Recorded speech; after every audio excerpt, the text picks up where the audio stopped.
Hey guys, it's Brad from JBS, and today I'm going to be showing you guys how you can do your own oil and filter change on a YBR at home. Well, I don't have the bike with me because I don't own the bike, but the same thing applies. If you have it in the frame still, I'll tell you exactly how to do it.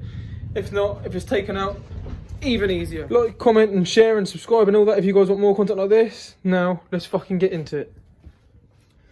Now, this is one of the most simple jobs you can actually do for these, right? The oil itself, if you just want to do an oil change, yeah, that is extremely easy. That is literally just a case of, you undo this dipstick here,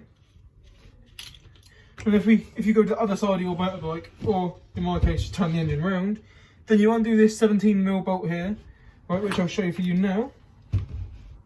And this, oh bloody hell, it's a bit more awkward for me because I'm trying to hold an engine up, you know? You guys, when it's attached to your bike, this is a lot more easy. That comes loose, just undo it with your hand, and then if I grab the camera, you're going to need a drain tray or similar for this. What you do is you have that underneath your bike, wherever you're draining the oil into. I don't have any oil in this engine, so I don't have to for this. And you just, with your hands, not with a tool, just gently remove this sump bung until it feels like it's very wiggly and loose, like you can see that wiggles. And then you'd have that underneath, and you just pull at that, so you don't get any oil on your hands, and your oil will drain freely from that hole. And that is all it is to drain the oil, and that is the first step of the process for the filter as well. And then as soon as that's all drained out, as much as you can get it drained out, you put the sump plug back in like so, and then comes the actual difficult part, the filter. Now for the filter, you need to remove this side casing here. If the engine is in your bike and you have a YBR 125, because this is for different bikes as well, it's just the 5VL engine in general, you may have your foot pegs in the way here, kind of thing. And for that, for the YBR, there'll be two 12mm, well, there'll be a 12mm bolt going all the way through, and there'll be two 12mm, one either side, to remove the entire foot peg assembly, and that's what you have to do first. But if you've already done that, make sure your dipstick's removed, get yourself an 8mm socket, or ratchet, and actually, hold on, one step I've missed, the kickstart. Now some engines don't come with a kickstart, you know? But some of them do, so it's very 50-50 this bit. If you've got a kickstart shaft or a kickstart, you need to remove this nut. Now that is a 19mm nut, and that is easy enough to remove with a socket. Way easier when it's in the bike. I had to put a lot of effort into getting that undone the other day. And yeah, just make sure that's removed, and then you can get the 8mm. And now with the 8mm, the first thing you want to do is just start them out here at the front. There's two bolts on that. You usually want to crack them both off, and then undo both of them. See, I've got to use both hands here because I'm also leaning the engine on my arm right now because it's very unstable where it's not in a frame.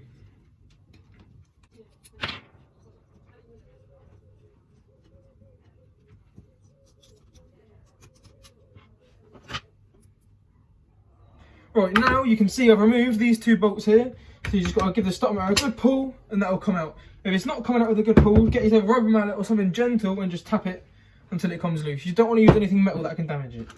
And then you undo the 8mm in a star pattern around the clutch casing. There's a few 8mm here, haven't counted them, don't know the exact numbers. But if you do them in a star pattern, you actually do the entire thing in one swift go. Like that, and boom, now they're all cracked off, I can go through and loosen them by hand individually.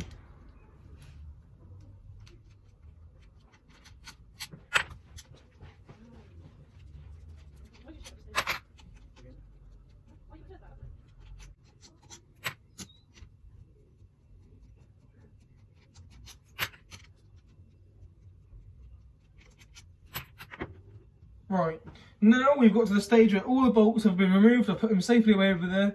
If I were you, I'd keep them all labelled so you keep them apart, as you do not want to get bolts confused with this thing. Right, and now comes the fun part, because as you can see there's a tab up there and there's a tab down here, and what they are used for is for removing these when they get stuck and stubborn. But before you go ahead pulling anything off, breaking anything, you have to remember there is a thin paper gasket in here that can be easily torn, should I say. So you want to get yourself a Stanley blade or something similar, and just gently, as you start prying, just gently give it a wiggle, right? And as it starts to come loose, as soon as you get about 1mm, 2mm gap, you want to just go around and make sure the whole gasket is going to come off on the same side. Whether it stays to the engine block or whether it comes off with the clutch cover, that's up to your discretion. but you need to make sure it stays in one solid piece, because you can reuse this gasket. Although some people don't recommend it, some people would say just get a new paper one. I'm a man of saving money. Why should you have to change your gasket every time you go into this engine? But I've already had it apart recently, so I don't have to go through the standing mode, thankfully. So what I'll do now is I'll just gently pry it off. If you don't have a kickstart shaft, this should just come off fairly easy. You just pull off. But if you have the kickstart shaft like I do, you will have to give it a bit of a wiggle until it's off the entire way. As you can see, it's loose now completely. If you didn't have the shaft, this would come off. But because we do have the shaft, we need to keep going until it's off. You can see mine's fairly clean inside. Whilst you're in here, you may as well inspect this seal, make sure that's alright. Now just gently remove your gasket. You see mine still in one piece. I've got a bit where I can hang my gaskets up. And here we are. And this down here is your oil filter. Your strainer, should I say, because it's not really a filter. As a filter, it's usually a paper element. This is a metal mesh element, so it just takes out the big particles. And you can see, mine is clean. Now this, believe it or not, is reusable. You do not need to buy a new oil filter. All you have to do is go give it a good clean, brush it out, make sure there's nothing on it, yeah. And if it's wet, dry it. You don't want water in your engine, and then you're ready to do the complete opposite of everything I've just said, which is put the oil filter back in. Oh yeah, by the way, if that doesn't come out very easily, just get yourself a set of needle nose pliers. I don't have any, I've just got wire strippers, so I'm just going to use it to prove a point. And you just gently get it with the needle nose pliers, which I can't really do, so I'm just not going to do it. And then you just pull it out, simple as that. There's nothing holding that in. So let's start reassembly.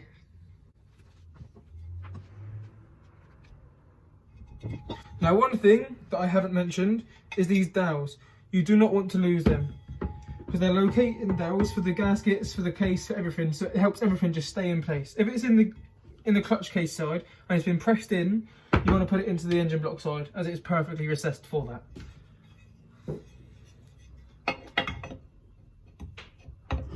And then just gently slide this on, make sure you don't damage your kickstart shaft or anything. And that's on. That was nice and easy. Now it's time to put all the bolts back in. And if you're anything like me, you may forget which bolts go where. So what I do is I just get all the bolts out, and you can see there's about 3 different sizes of bolts for this. And a lot of people will be like, oh, what bolt goes where? What do I do? Right, I can start you off now. The 2 shortest bolts with no gaps on the threads are for the starter motor, so you can put them for one side. The other ones all go in here.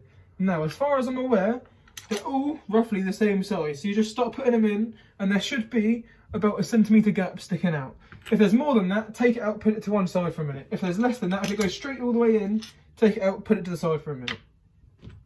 And you can see, with this bolt here, when I push it in there, it goes basically all the way inside. Now that is a no-go.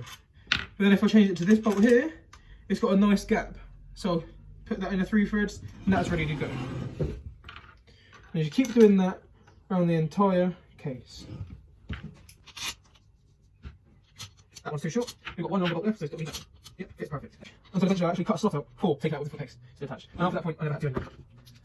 And then once you've got all these bolts in, leave the starter motor there for now. You just want to do all these back up snug. What I do is I tend to just get the extension bar by itself, get them all started by hand first, and then just twiddle them in until they're flush by hand, as they're usually quite loose. Now you can actually get, for about £20 UK sterling, whatever the fuck it is, you can actually get a stainless steel Allen bolt set for this. I would recommend getting it, but I'm not going to get it myself because I'm cheap. Now this engine I'm using to demonstrate all this stuff to you on, but this engine actually is going into a big project. My plans for this engine, I'm actually going to be putting a big turbo on it and a big bore kit and everything. And then you'd be thinking, why would you turbo 125? And honestly, it's to combat the minds of people who say, why would you turbo 125? Why wouldn't you turbo 125? Yeah, not much power, technically against fucking A1 licensing restrictions. Well then do a bigger test, and who's going to complain? No one, not at all. Nothing illegal about turboing a bike. Unless you're on a CBT riding around a fucking 25 horsepower dinging, riding around on a 35 horsepower RS or something, that's illegal. This isn't. Not yet anyway. Now as you can see, I've managed to just, this will be the last bolt here, get all of them done up snug. Now if you have your kickstart or anything, put that back on now. I'll show you that I do have one. It's not fitted to the engine. If you did want to refit it, you get the splines aligned to the right point. I don't know if it would be there, a bit further in. That is looking perfect to me for this engine. So just make sure it looks good. And then you put the 19mm nut on and do the up snug. But me, I'm not having that on. So I'm just going to put the nut to one side actually, sorry. And put your dipstick in. Just 'cause you don't want to lose it, don't want to get anything in there. And then let's just start them out. This might be a bit tricky to get back in. So I recommend dipping your finger in some oil, any way, shape or form, getting it around that O-ring just so it'll slip in nice and easy. And then you get it lined up roughly and just give it a good old wiggle. Use the palm of your hand on top of the starter mag, wiggle like that until it goes in. And then it's in.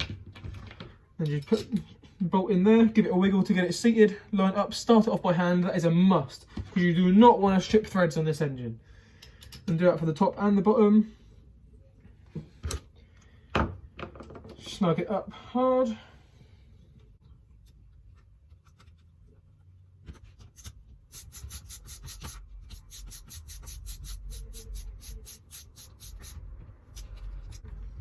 And then we're not done yet. This is not complete because you have to ensure that your sump bung is done up before you go through any other steps. So I'm just going to go through, make sure it's tight. Yep, that's nice and tight. So now, if you're on a YBR, put your foot pegs back on now. This is the time to do it. And as soon as you've done all that, it's time to refill your oil. Now these engines take exactly 1 litre of oil from dead empty. So for that, sorry, you don't want to put this back in yet. I'll put it back in there because I don't want to get any dust in there. And then you get your oil of any sort. This is the oil I have for this engine, but I will not be putting it back in on this video. And then you pour 1 litre of oil into this hole. I would start with 900 millilitres if you have a measuring device. And then from there, you use the dipstick to measure how much you have. Now, you do not thread this dipstick in when checking the level. You unthread it to undo it, and then when to check the level, you dip, remove, well, you wipe it, dip it, remove it, check it, done. And as soon as it's at that maximum level or just below, that's perfect. If it's overfilled, you might want to drain some oil out of it. If it's at the bottom, keep adding. And that's it. That is how to change the oil and filter in your YBR or any other 5VO engine. Cheers for watching this JBS Garage video. I really hope you guys enjoyed. I've got plenty more content like this to come. So now all you have to do is just do me this one big favour and just go press the subscribe button and press the notification button. Leave us a comment, leave us a like, share it on Facebook. Just do any of that, please. Because that's how we can get this channel growing bigger, growing to better things, putting the turbo on this engine. And you guys are going to be loving it. I'll see you in the next one.